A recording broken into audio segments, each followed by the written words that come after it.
Tim, you were a mountain biker for 16 years. How involved in the sport were you?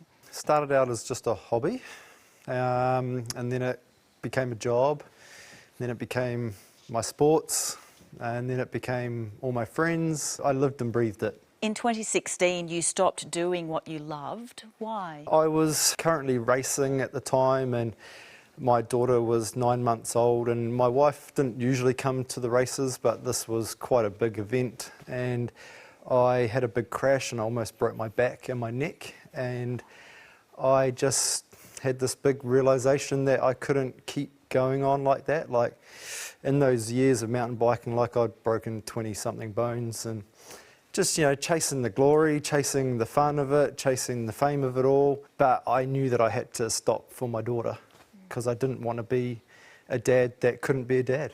Did you hold on to friends from that community? I kind of thought that with being so heavily entrenched within that scene for a long time, I thought that there would have been more people who would have been there for me.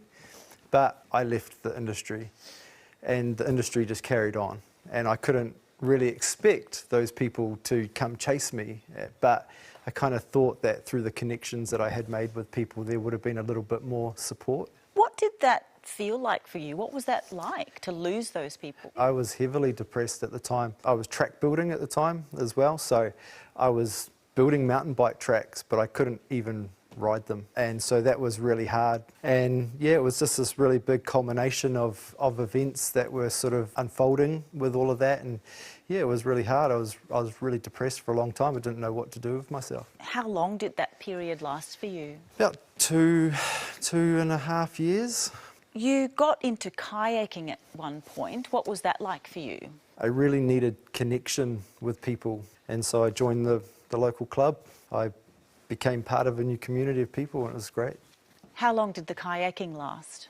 About 4 years. I consequently had to give it up because of injuries from my mountain biking, but we also were planning our shift from New Zealand to Australia, so there was no real option for me to kayak where we moved to, so it was a little bit of a bittersweet moment, but it served its purpose, and the people within that served its purpose for me, and I served the purpose for them. So, Fabrizio, do you relate to Tim's experience? Yes, very much. I have at least 3 examples of that happening. So whether it was nothing as athletic as he did, but it could be, a game of trivia at the pub with a group of friends, or a game of golf, or finding someone who wants to get fit and kind of spend a lot of time with, or regularly. The moment the activity sort of loses its initial maybe appeal or excitement, and the activity goes, kind of the group goes. In my experience, it's been, looking back, growing up with a group that didn't have money when we were younger, didn't have devices to entertain ourselves. We literally spent time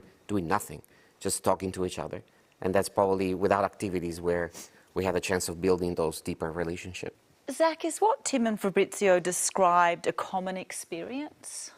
Open and closing of doors, that's just how male friendship tends to work. It's so nice to hear some examples of like long-term, decades-long relationships, because I think those are the really life-giving relationships where they've known you as a boy and they've seen that core of your essence, I think. But we all have to come to terms with the fact that over time, men lose friends, they drop out, we don't put the energy, the time into it, when actually we should be doing the inverse and putting all of our energy into those connections, because they mean the world to us, and we just don't say it or show it as much as we should. Tim, after you left mountain biking and kayaking, did you find another community? Yeah, when we moved here from New Zealand, I took a year off to be a stay-at-home dad, to hang out with my daughter for her last year before she went to school. And a friend of mine said, hey, I know this group of dads, that's really good, it could really suit you.